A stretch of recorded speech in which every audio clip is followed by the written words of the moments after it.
The clock on the mantel strikes 3, and I frown as the chimes ring out with their bong, bong, bong, bong. He's late. I used to have a cuckoo clock, but it turned out to be slightly demoralizing for some of my patients. No one likes to be told that their session is over by a tiny stuffed bird, reminding them that they are cuckoo, cuckoo, cuckoo. It simply wasn't professional. So I purchased a lovely antique from a former patient's estate sale. They had talked extensively about the clock during our weekly sessions, and I figured that my mantle would be the perfect spot for it after they passed.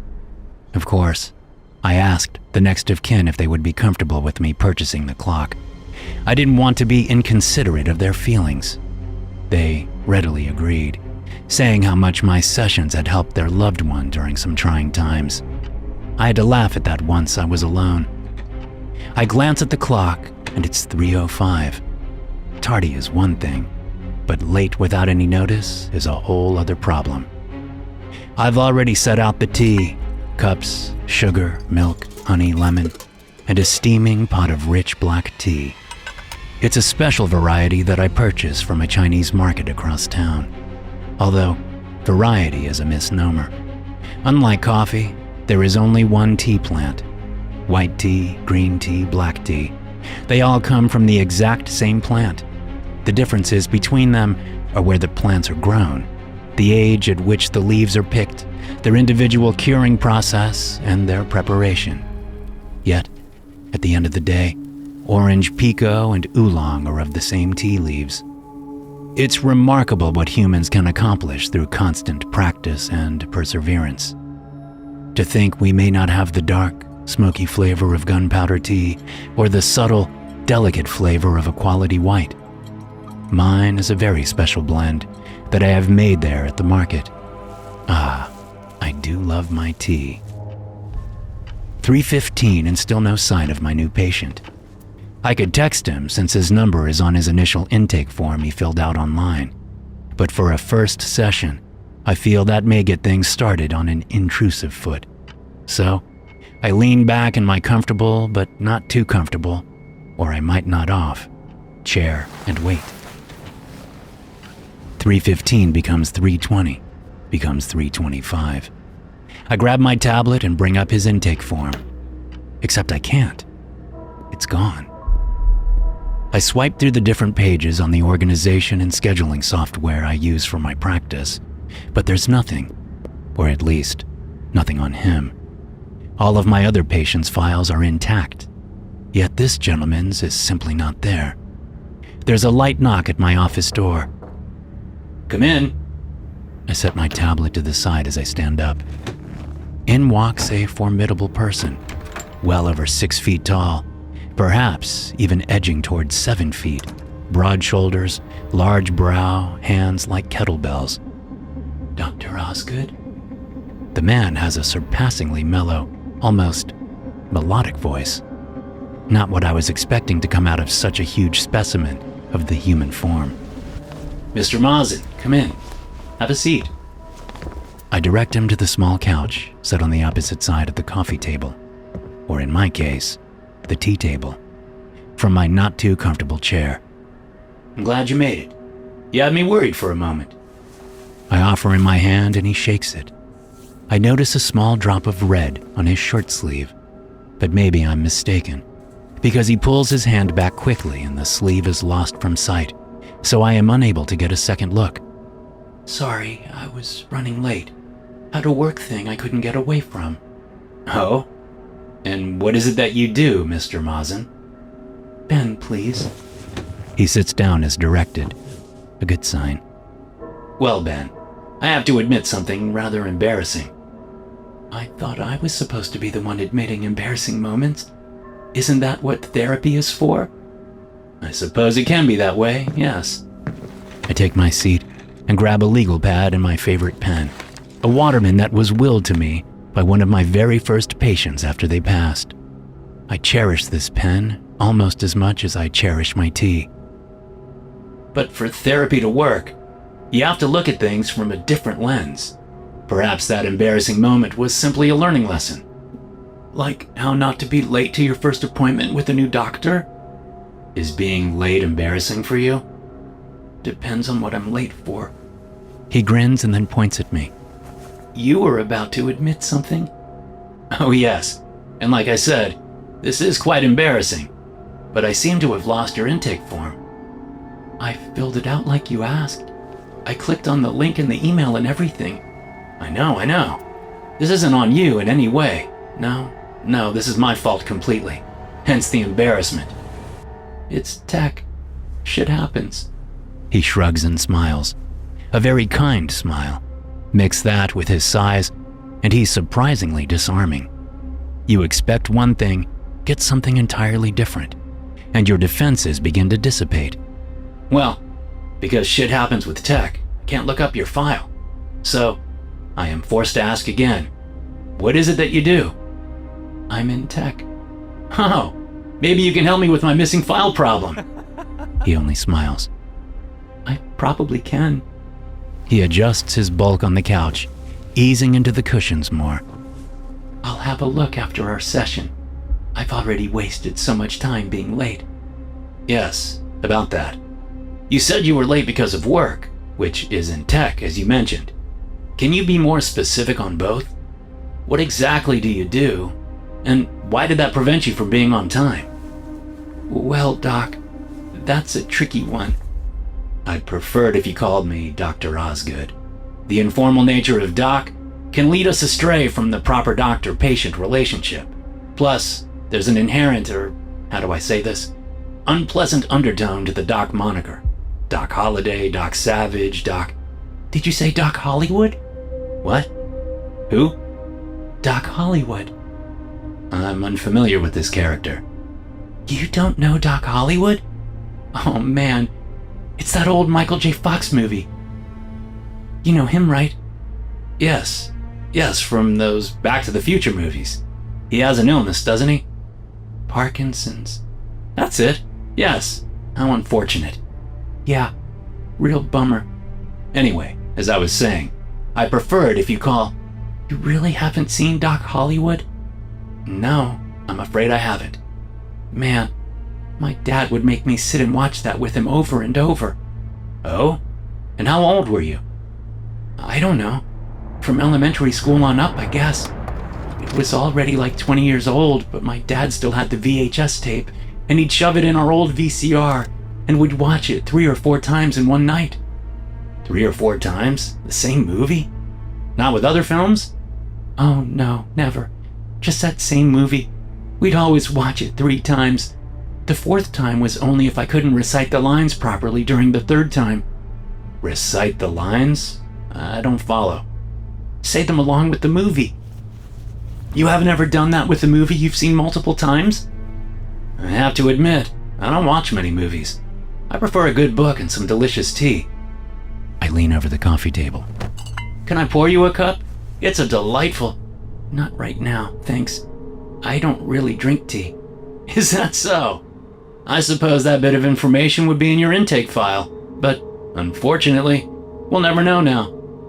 I guess not. My apologies for interrupting you. I was asking you to explain to me the ritual of reciting lines to this Doc Hollywood movie. Interesting choice of words. Pardon? Ritual. You said for me to explain the ritual of reciting lines. I never looked at it that way before. I guess it kinda was a ritual in a way. 3 watchings. Recite all of the lines during the 3rd watching. Forced to watch it a 4th time if I didn't get all the lines right in the 3rd watching. I watch him think it over. It isn't hard to see a storm cloud pass over his features. Ben, what would happen if you didn't get the lines right during the 4th watching? Huh? Oh, you know how Dad gets. He'd be disappointed. Ben, I don't think you're being completely honest with me. I jot down some notes on my pad. What are you writing? Ben leans forward. I don't even have to tilt my pad to keep him from reading my notes. I've been at this for a long while, and I know how to hold my pad for maximum effect. I will take notes during our sessions. Will that be a problem? Feels like you'll be distracted while writing and not focused on listening to the person in front of you. I set my pen down and study the large man. You've been to therapy before, or listened to a podcast or two. Focused on listening is a very therapy-forward phrase. I personally don't use phrases such as that, because I feel they can be construed as accusatory, like you aren't living up to your part of this duality, which is how many therapists see the doctor-patient relationship, as a duality. Personally, I despise that word. There is no duality in therapy. There is only the patient, and if the patient wants to be distracted and not listen, or if the patient wants to sit in silence, that is the patient's prerogative. I am here to help, that is all. Inserting my preferences or feelings on the process benefits no one. Like your feelings on being called Doc? Haha, yes. I can see how you might see that as hypocrisy. But I consider that a ground rule, not a preference or feeling. There are certain rules I have in order for this to work for me, as well as my patients. For something as delicate and important as the health of the human mind, guardrails must be put in place. I completely understand, Dr. Osgood. Wonderful. Now, while I still would like to know more about why you were late and what exactly you do in this tech job, I feel that we have already stumbled onto something important regarding your father and this Doc Hollywood movie. Would you mind if we continue to explore that? It's your couch, Dr. Osgood. You've got the wheel. No, Ben. You have the wheel. I am only a passenger. You use a lot of metaphors than most therapists I've met. Some are so literal that they wouldn't get metaphor or analogy if it bit them in the ass. All right. So you have been to therapy before? Yep. It's all on the intake form. The smile I give him is polite, but possibly a little cold. Was that a joke? Or was that a personal attack? Is he judging me for losing his intake form? I'm kidding. He glances over at the clock on the mantle. Wow, time is flying. Then let's get back to you and your father. I pick my pen back up and set it to the pad. What would happen if you didn't get the lines correct during the fourth watching? Nothing fun, that's for sure. Elaborate, please. Well, usually my dad had a lady over. My parents split when I was 5 or so. Or, I guess, my mom just split. She was there when I went to bed. She was gone when I got up.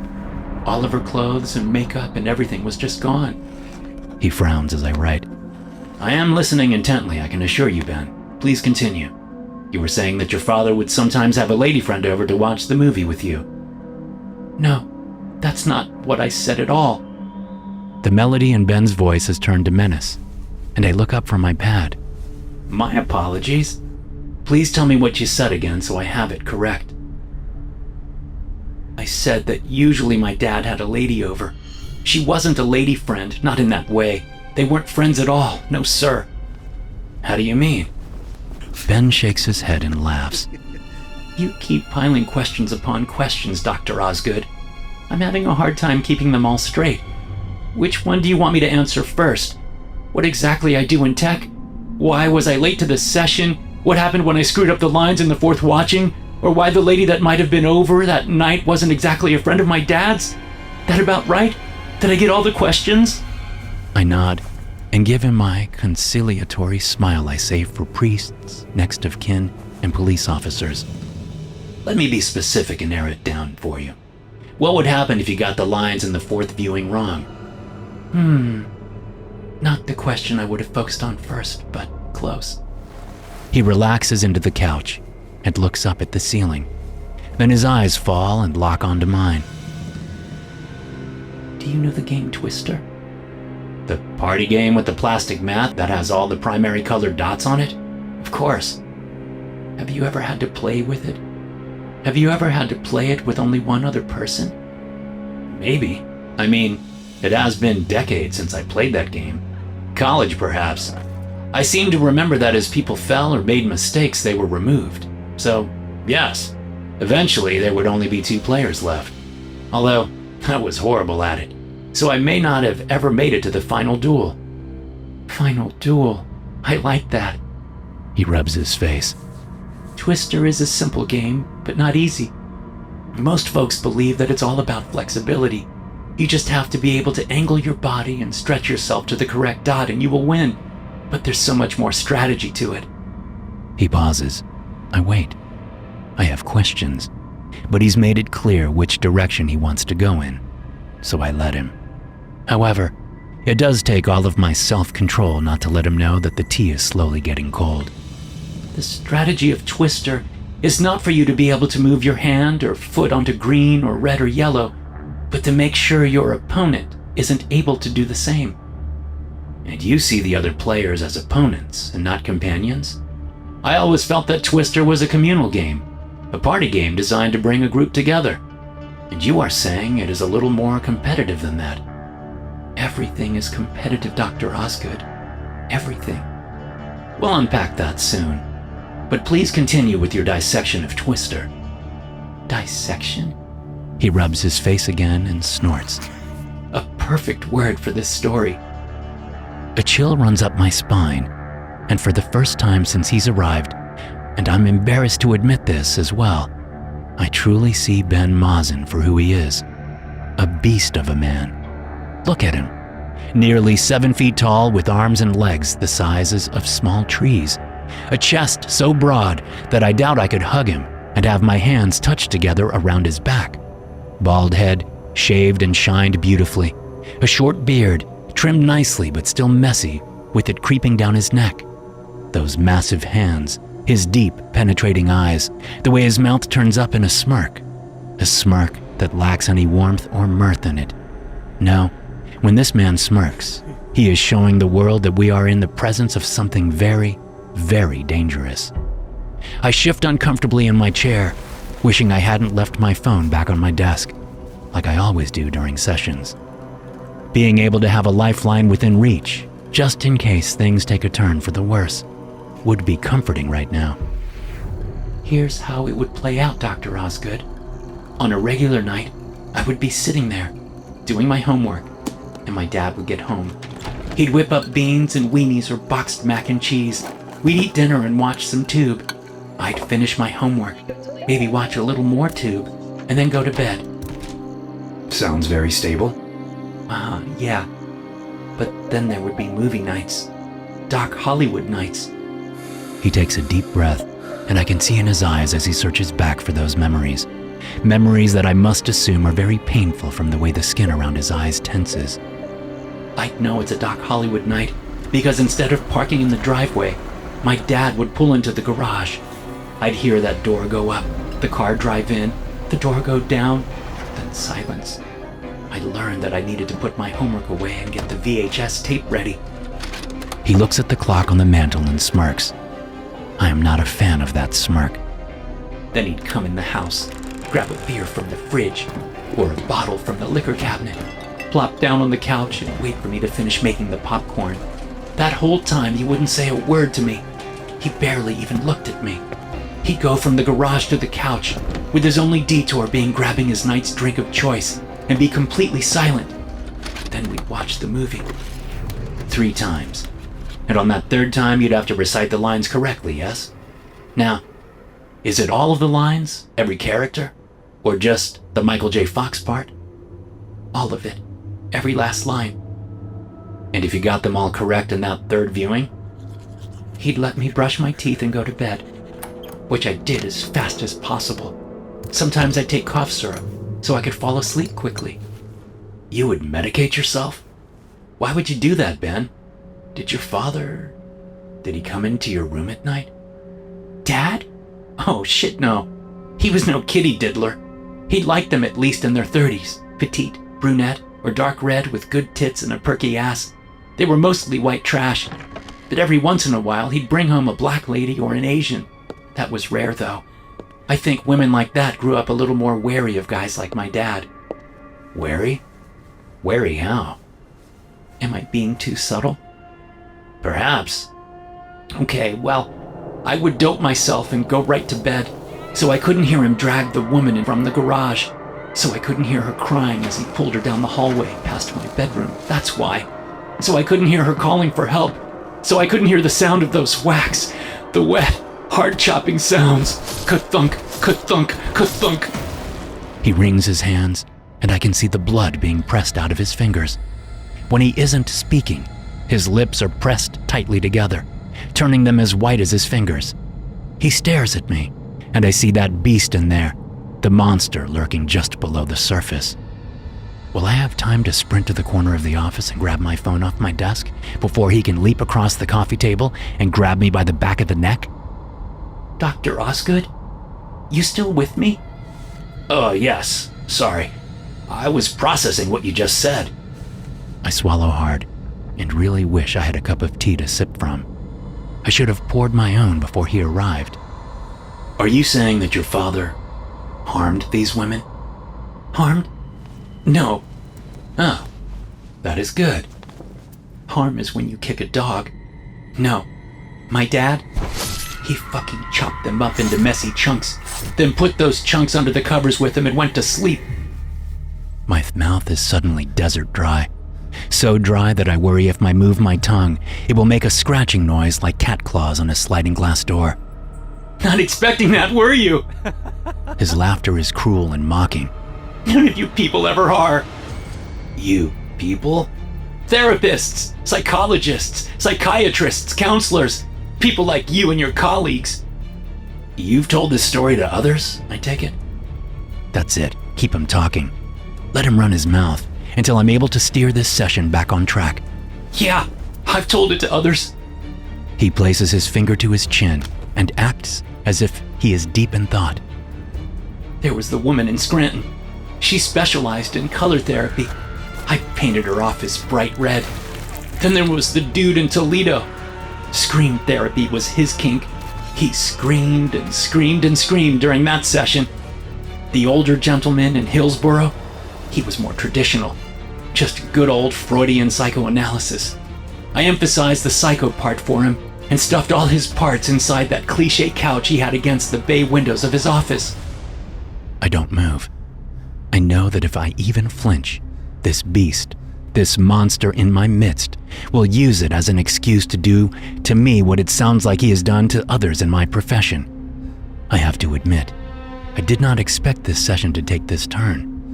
I also don't move because I refuse for all of this to take the turn that Ben Mazen wants it to. He stepped into my office after all. You still haven't told me what would happen if you didn't get the lines correct in the fourth watching. I think I've told you enough for you to figure out the broad strokes. I don't believe you have. You told me of the horrible things you heard, but only after you had gone to bed, and only after you had self-medicated. All of that is passive in its way. But you mentioned Twister, and Twister requires active participation. What was that active participation, Ben? What were you forced to do? Why do you assume I was forced to do anything? Because children generally do not come to participate in brutal violence on that level of their own accord. You sound like you have a good idea of what I had to do. Why make me say it? That's therapy, Ben. If you don't say it out loud, then you can't really hear yourself. It's your job to hear me.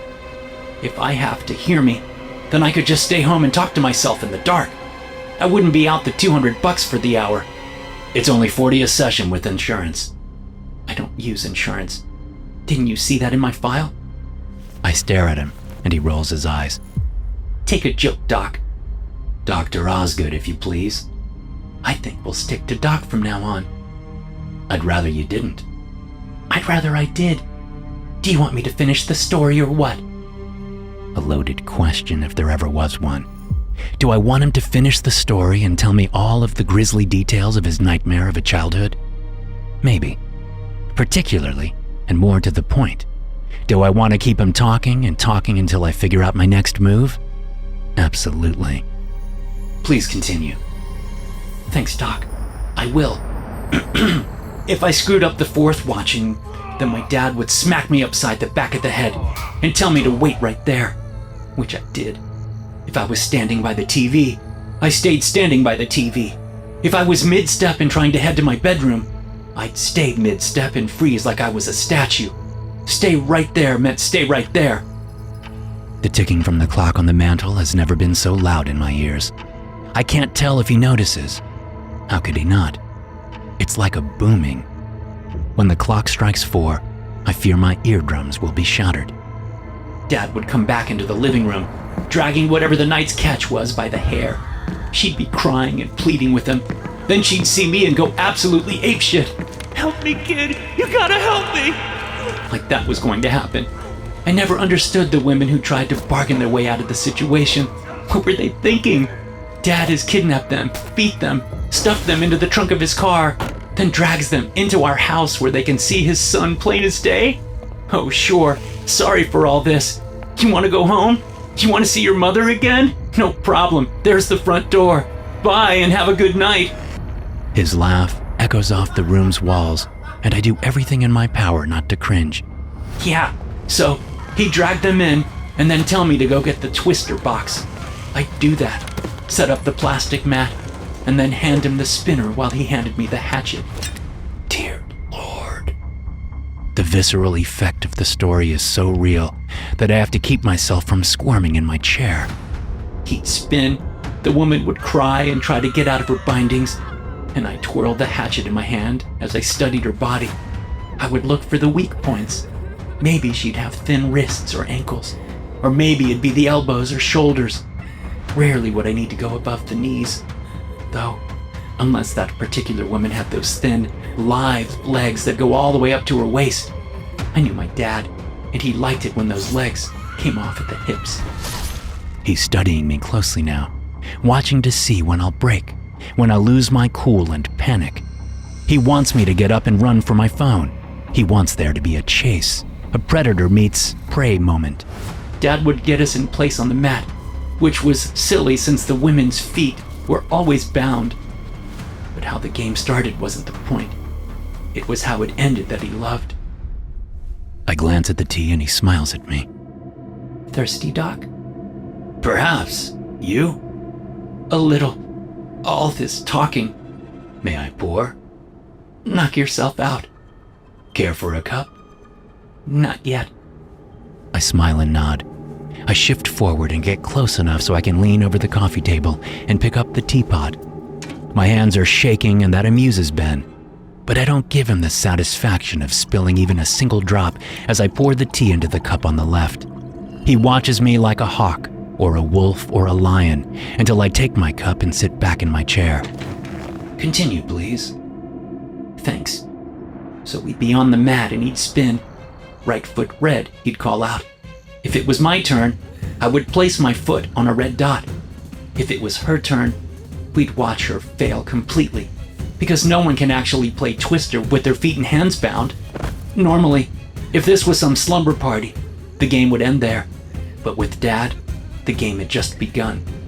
From my position on the mat, whatever contorted form that would be, I'd have to take that hatchet, and without moving my other hand or my feet, lop off the woman's right foot, or left hand or left foot, or whatever the spinner called for. He sits back, letting that admission sit between us. Did you... I sip from my tea. Did you enjoy those games? What? Are you kidding? No, Ben, I am not kidding. Did you enjoy those games? Hell yes, I enjoyed them. I mean, come on. Do you think I'd be here if I hadn't enjoyed every bloody second? Right hand red, chop. Left foot green, chop. What a rush! I see. You got a taste for that rush, didn't you? A taste you couldn't shake. Tell me, Ben, when did you start seeking out victims of your own? How old were you? Oh, wow. That's a good question. Probably the best one so far. The clock strikes 4. Bong, bong, bong, bong. I somehow manage not to jump and cry out, but I do glance at it, then at the door to my office. No one's coming, Doc. I have a 4 o'clock appointment. Not anymore. I canceled that. And the one after, and the one after that. I have to say, it's nice of you to allow your patients to come in after work. Most therapists stop around 4. I am accommodating, yes. Well, today, you'll only be accommodating me. I hope that's not a problem. My problem is how you managed to cancel the appointments in the first place. That's your problem? That's easy. Same way I deleted my file. I work for the company that makes the scheduling apps for half the therapists in this country. And when I say apps, I do mean apps. Multiple. Same software, just different skins. It was the sales department that came up with that racket. Yes, you did say you worked in tech. So you canceled those appointments and deleted your file. How enterprising of you. I also canceled my appointment. According to your schedule, you took the entire afternoon off. What for? Huh? What did I take the afternoon off for, Ben? What's it matter? Well, won't the police think it's funny that I took the afternoon off for no reason? I mean, and maybe I am assuming too much here. Hopefully I am. But I have to assume that you have no intention of letting me walk out of my office alive today. The police will be curious. Didn't you hear me? I deleted my appointment too. There's no record I was ever here. But what about my other patients? Didn't you give them a reason for my canceling their appointments? I have to keep him talking while I work out my situation. The session certainly took an unexpected turn. I just need a little more time, or the right opportunity. I didn't tell them shit. Just that a conflict came up and you had to cancel. It's always best to keep it simple. Agreed. So you canceled your appointment too. Aren't you listening? His voice rises, and his eyes flash with frustrated anger. I didn't cancel my appointment. I removed it. It's deleted, like it was never there. Completely? Aren't there backup records? Sure, but I have access to the servers.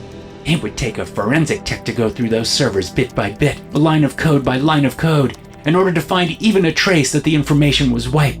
And even if they did find evidence of it, they still wouldn't know exactly what had been deleted, just that something had. You're very good at your job, it sounds like. I'm the fucking best! Although, I consider this here, what we're doing now, my actual job, my true vocation. And what exactly is happening here now, Ben? Removing liars, removing the problems. You see therapists as liars? As the problem? Shit, yeah, I do! You people killed my dad! We did? How so? Okay, you didn't technically kill him. But one of your kind put thoughts in his head when he was caught and sent to prison. Thoughts that made him rethink what he'd done. Thoughts that made him actually feel bad for some of those women. Bad enough that he bit off his own tongue and choked to death in his prison cell. All because why? He liked to watch Doc Hollywood and play games? That's bullshit. He kidnapped women and forced you to kill them or kill them himself. That is far from bullshit. Not to me. Not to you? What? You feel no remorse for those women, even though you participated in their killing? Nope. I don't believe you. That's your problem, not mine. Then why self-medicate so you couldn't hear the screams and cries of the women your father dragged to his bedroom? FOMO. I'm sorry, what? Did you say FOMO? Yeah, FOMO. Fear of missing out. I know what FOMO means, just not how it applies to your situation. You don't get into computer science programs at decent colleges by shirking your homework. Some nights, I'd have to say all the lines right on the third viewing so I could get back to my school assignments. It sucked, but I had to do it to keep my grades up. Man, but on the nights where I had already done my work, or on weekends, I'd screw up lines on purpose so we could play Twister. Oh, I see. Is that so wrong? For a son to want to spend quality time with his dad? Nothing wrong with that at all. I might suggest that there were better activities to share together, other than kidnapping and mutilation of innocent women. That's quite an assumption. Who said they were innocent? I let that comment go. No need to wade into that bog of psychosis. I finish my tea and lean forward to pour another cup. Are you sure you wouldn't like some? It's still warm and quite good. Well, after watching you down that cup like that, then I'd be a fool not to, especially since you haven't passed out. Passed out? Why would I pass out? I never eat food or drink beverages I haven't personally made or watched closely as they were made. I've been crisscrossing this country, using my company's apps to track down victims like you for years. I'm not going down for the simple mistake of drinking spiked tea. Why would I spike the tea? How could I know a serial killer would be my 3 o'clock? Good point, but better safe than sorry. I'm confused, Ben. Do you want tea or not? Yeah, sure, why not? Go ahead and pour me a cup. Great. I pour. Sugar? Milk? You didn't have sugar or milk, so I'll say no. Fine. I hold his cup out. Straight up it is. He takes it, sniffs, then sips. Oh, wow. My bad, Doc. I should have been sipping this the whole session. You make a damn fine pot of tea. Thank you. It took me some time to perfect the process. I've had a few hits and a few misses over the years, but now I have it down pat. I refill my own cup and relax back into my chair. He sips some more. I don't know my teas, but this is amazing. I have to ask, what kind is this? Darjeeling mixed with a little classic orange pekoe and lapsang. He sips again, and I wait while he finishes, then sets his cup down. More? No, that was great. Got a little aftertaste at the end, though. Your blend may not be as perfect as you thought. Kind of bitter there. But the bitterness only comes in after the last sip, yes? Yeah, I suppose. But shouldn't the... Oh, huh? He glances at the cup. Oh, shit. Oh, shit indeed. I finish my tea and set the empty cup down on the coffee table. You see, the tea is perfectly fine. It's the blend of sedatives, some serious narcotics, that I coated the inside of your cup with that I had to hone. Initially, the bitterness came forward on the first sip. That made things awkward. A lot of shouting and wrestling and subduing. What the shit are you talking about? He tries to stand up but fails spectacularly and collapses into a slack slump on the couch. I have to thank you for doing the heavy lifting for me, Ben. Wiping your appointment from not only my schedule, but from the entire app put a load off my shoulders. I figured out how to delete appointments, but there's always been that specter hanging over me that police would dig a little deeper and realize that my schedule was a little more full than they knew about. Not that the police have come sniffing around. Why would they, when there's no appointment with me on any of my victims' phones? Thanks to your company's app, I delete on my end, and it's deleted on my patient's ends too. You bastard! Be nice. I'm thanking you here. Oh, and thank you for canceling the appointments for the rest of the day. Wonderful. I would have had to drag you into the storage closet until all of my sessions were finished, and then start in on you after hours. This way, I can get to work and maybe still grab a bite to eat at a reasonable time. I can't move, you asshole. Yes, Ben, that's the point. And in a few minutes, you will be sleeping soundly, which makes the rest of my work so much more pleasant. No screaming, no crying, no more whining about horrible childhoods that weren't so horrible. Although, yours were legitimately hellish. In another world, we could have become friends, maybe even collaborators. But that ship sailed when you revealed who you really were. Slumped over, he tries to focus on my face, but his eyes are already closing. Okay, so while I gather my instruments and the plastic sheeting, and also get the video camera set up, would you like to hear about my childhood? It's not a father story, though. No. I have the classic serial killer origin story. Mommy issues. Hey now, Ben, stay awake. Of all my patients, you're the one who'll appreciate this story the most. Although, sorry to say, you won't be around to appreciate it for very long. I go and make sure that the office door is locked tight. Now, where shall we start? To hear more stories like this, be sure to hit subscribe and turn notifications on. I'll see you in the next one.